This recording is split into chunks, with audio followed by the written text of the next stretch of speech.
Greetings, Pillar Nexus. Today with Pillar Talk and painting some Battle Mechs. So, I'm currently in the process of dividing up my current collection of Battle Mechs into kind of 4 companies of 12. And I want to have each company be its own little paint scheme. So, for this group, we've got the Night Star, the Cataphract, the Bushwhacker, the Axeman, the Evictor, the Hunchback, the Enforcer, the Raven, the Blackjack, the Wolfhound, the Panther, and the Jenner. And they are Company B. So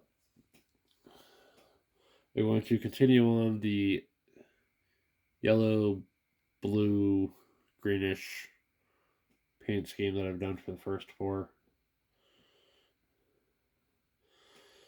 So just maybe see about talking about some stuff in the process. Work continues to be interesting. Reorganizing some stuff has gone pretty well. It's an experiment, but it should see how big of a difference it makes soon. In a way, we kind of see how big of a difference it makes already. But, you know, always good to take just the kind of long haul time of seeing what's really working. So, most people put their paint on a palette. I consider that kind of wasteful, so I go straight from the tube. Just leave the tube open and angled upwards and get to it later. Alright. Let's start with an arm. A particular benefit of work has come into play today, and unfortunately, it required some running around with regard to the phone, making phone calls anyway. And I've got some concerns about a mistake I may have made regarding information. It's like, crap.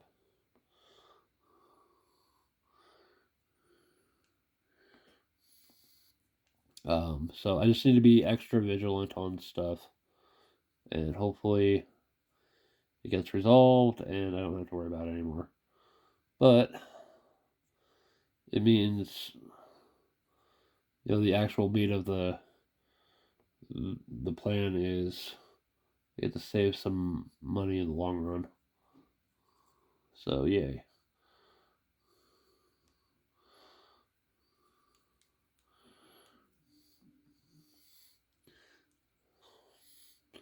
Sure how the zoom's coming up. So yeah, I kind of want to do this as like a part recording, as a purely sound recording. But right now I'm still on my cell phone for the time being. However, there's another change coming up. New computer somewhere soon. Just hoping no trouble along the way. And no trouble while I've got it for this.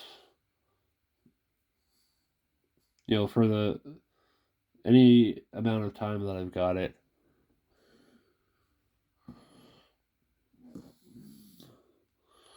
Because I'm still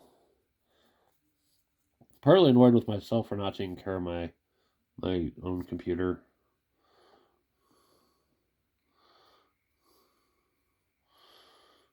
As well as I should have. But we'll see how it holds up. How long it holds up. Last time someone got me a computer, it lasted almost 10 years. I ended up giving that one to my sis. At first I was going to ask for some money for it, and then I realized, it's an old ass computer. I don't need to ask for money for it. It's probably on its last legs anyway. And it turned out to be right about that. Just wish I'd realized it sooner what I needed to do to take care of the computer I still had in terms of being new. Yeah, there's just a lot of dust buildup, apparently. I guess that happens, especially with smaller computers. Yeah, the shade of blue between the lighting in here and just the shade of blue I'm working with, a little hard to tell. I can look on the camera and see it comes up a little bit. I'm half tempted to turn the lights on for the phone light.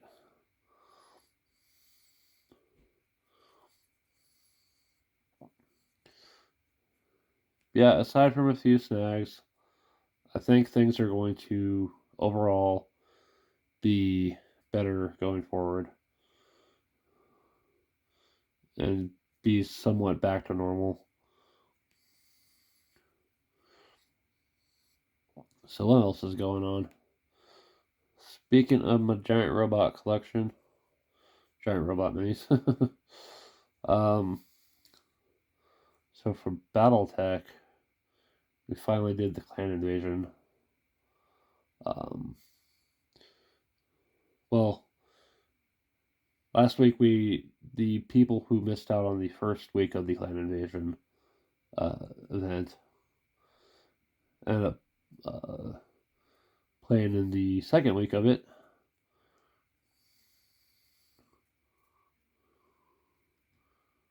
This is where we're going to add yellow over this. Make it pop out a bit. And then those of us who actually played in that first week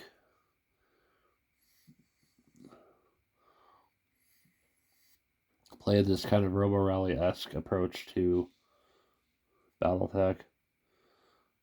At least Robo Rally in the sense of reaching the flags by a certain time.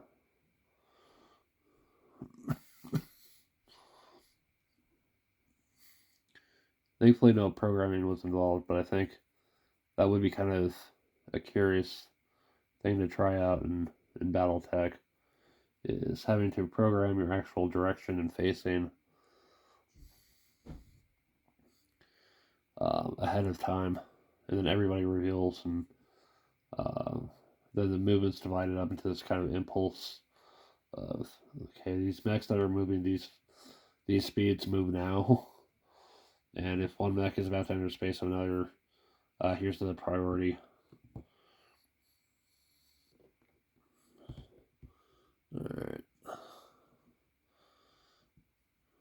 Yeah, the actual Robo Rally board game I've covered on the channel, and it's wild, crazy fun.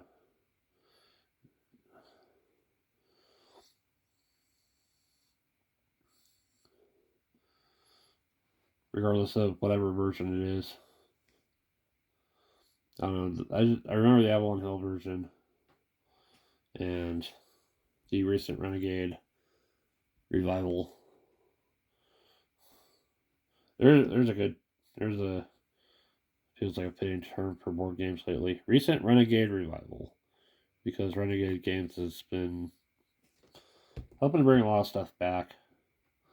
It's been pretty nice. I have Nexus Ops again, which makes me really happy. So yay! I missed out on the Fantasy Flight version. So seeing it come back again, it's nice. Well, speaking of the Fantasy Flight versions that I missed out on Tigris and Euphrates, and I'm still waiting to hear if anything's happening with that one. Because I have the fake it until I remake it stuff to play that one if I really need to.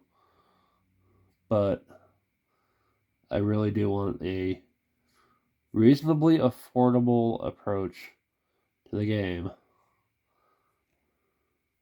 That isn't a stupid amount of money for super fancy shit. Like, it should not be that over the top to produce Tigris and Euphrates, for crying out loud. Tigris and Euphrates should not be $100 freaking for. That's what was Fantasy Flight at the time. Make it bigger and louder and charge more for it.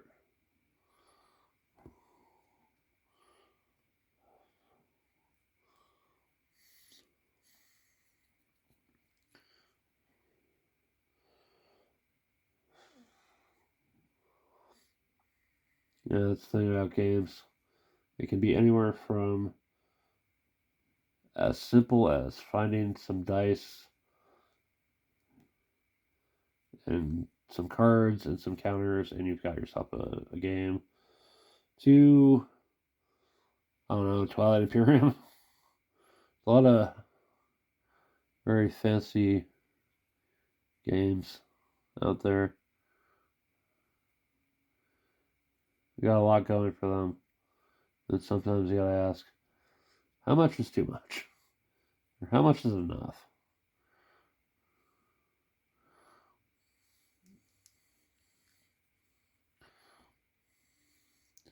Oh yeah, I freaking named all the put all the names for the mechs on the bottom just in case. Mech recognition from a distance. Some are gonna be easier than others. Some mechs just have a telltale sign going for them, like the Atlas and its scary face and shoulders.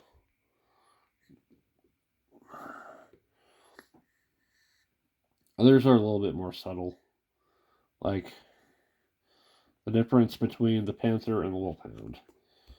In fact, let's go ahead and go to that. Looks like there's a Panther. No, not Panther. This is the Panther. This is the Wolfhound. 2 arm guns. You'd think they're not too different from each other. Notice that the Panther still has the hand actuator, and the Wolfhound has the chest lasers. That's how you tell. And having a hand actuator might actually matter if you need to punch for whatever reason. So yeah, this is my paint cup. It's like a cut up soda bottle.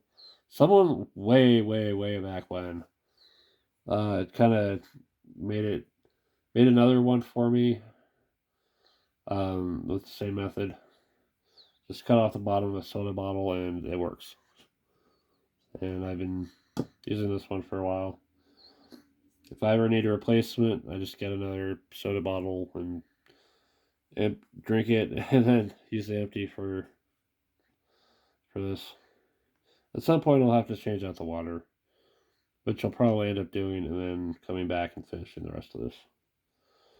Yeah, and just things are kind of in an interesting place right now, and I just hope, in spite of any road, hiccups, road bumps, diversions, in spite of all that, things go decently. So, look forward to things hopefully getting back to normal very soon with more Pillar Loves tabletop games and all the videos I've been doing. Sadly, one, I may not return to certain games. I don't know if my computer's going to be able to handle it. I just need something kind of basic to work with for email and getting videos uploaded and all that. But worst of all is I'm not going to be able to do what I was hoping to do in terms of a compilation video of my favorite moments from Doom 2016, like I did with Quake 2. So, yeah, new computer, but I'm my one plan is out the door. But you know what? Getting a computer is better than not having one. And I know what it's like to not have one for a very long time and have to rely on someone else's. So look forward to more. I'm back in business as Pillar Nexus, the Ancient Gladiator. We'll see you next time.